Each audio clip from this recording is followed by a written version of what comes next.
Hello guys, हमारे YouTube channel पर आपका स्वागत है। अगर आपको वीडियोस पसंद आ रही हैं तो प्लीज़ लाइक करें, कमेंट करें और शेयर करें। अगर आपने चैनल को अभी तक सब्सक्राइब नहीं किया है तो प्लीज़ चैनल को सब्सक्राइब करें। कुल मिलाकर अनिका की बात सुनकर सभी तनाव मुक्त हो जाते हैं। लेकिन अब परशुराम कहता है, मैडम, जब हमें पता है कि जाते वक्त विविधकाय जिस जगह पर रुका था वह निश्चित तौर पर दुश्मनों का अड्डा ही था, तो हमें दुश्मन को सबक सिखाने के लिए कम से कम उस जगह को तबाह करके उन्हें नुकसान जरूर ही पहुंचाना चाहिए। आप हमें इजाज़त दें तो आज रात ही हम इस काम को अंजाम देकर आते हैं। अब अनिका रोहित की तरफ देखती है। अनिका को रोहित की तरफ देखते हुए देखकर सभी उसी ओर देखने लगते हैं। रोहित अनिका की आंखों के सवालों को झट से समझ जाता है। ऐसी छोटी मोटी जगह का अकेले ही पूरी तरह से विनाश कर देना अनिका के लिए बहुत ही छोटी सी बात थी। उसके लिए पूरी टीम को वहां भेजकर किसी तरह का खतरा मोल उठाने की कोई ज़रूरत नहीं थी। लेकिन रोहित वहां से देखना समझना शुरू करता था जहां से दुश्मन या बाकी लोग सोचना बंद कर देते थे। अब रोहित कहता है, वहां कोई नहीं जाएगा।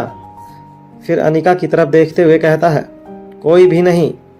फिर वापस सामने की तरफ देखते हुए कहता है, वहां जाने से कोई लाभ नहीं होगा और हो सकता है कि किसी अनजान खतरे का सामना करना पड़े। साथ ही इसमें बिना किसी लाभ के शक्ति और समय भी बर्बाद होगा। दुश्मन सचेत हो चुका है, इसलिए जो जैसे चल रहा है उसे वैसे ही चलने दिया जाए। उन्हें वहीं हमारा इंतजार करने दो। अब चिराग रोहित की तरफ देखते हुए इस बात का अर्थ पूरी तरह से समझने के लिए पूछता है, मतलब दुश्मन को यह समझने दिया जाए कि हम सिर्फ अपना बचाव करेंगे, पलट कर वार नहीं करेंगे।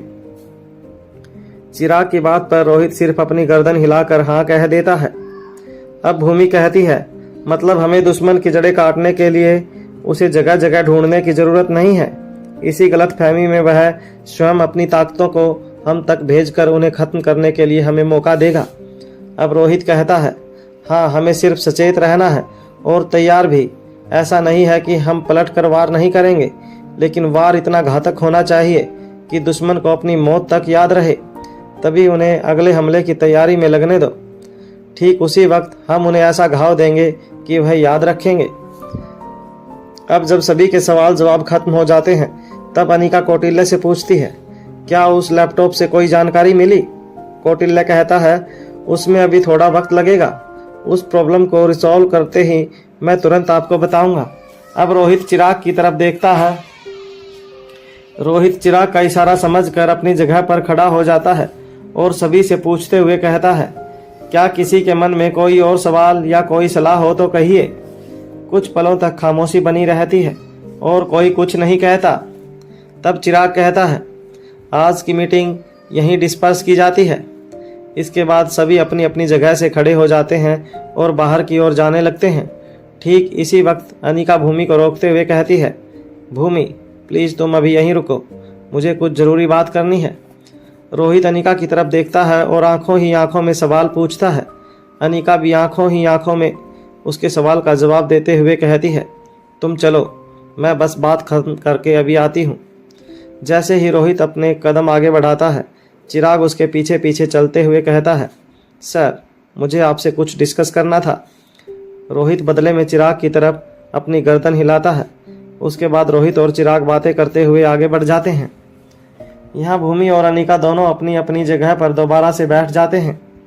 भूमि मुस्कुराकर अनिका की तरफ देखती है और कहती है, हाँ, अब बताओ क्या ज़रूरी बात है, लेकिन उससे पहले यह बताओ कि मेरे भतीजे भतीजी कहाँ हैं।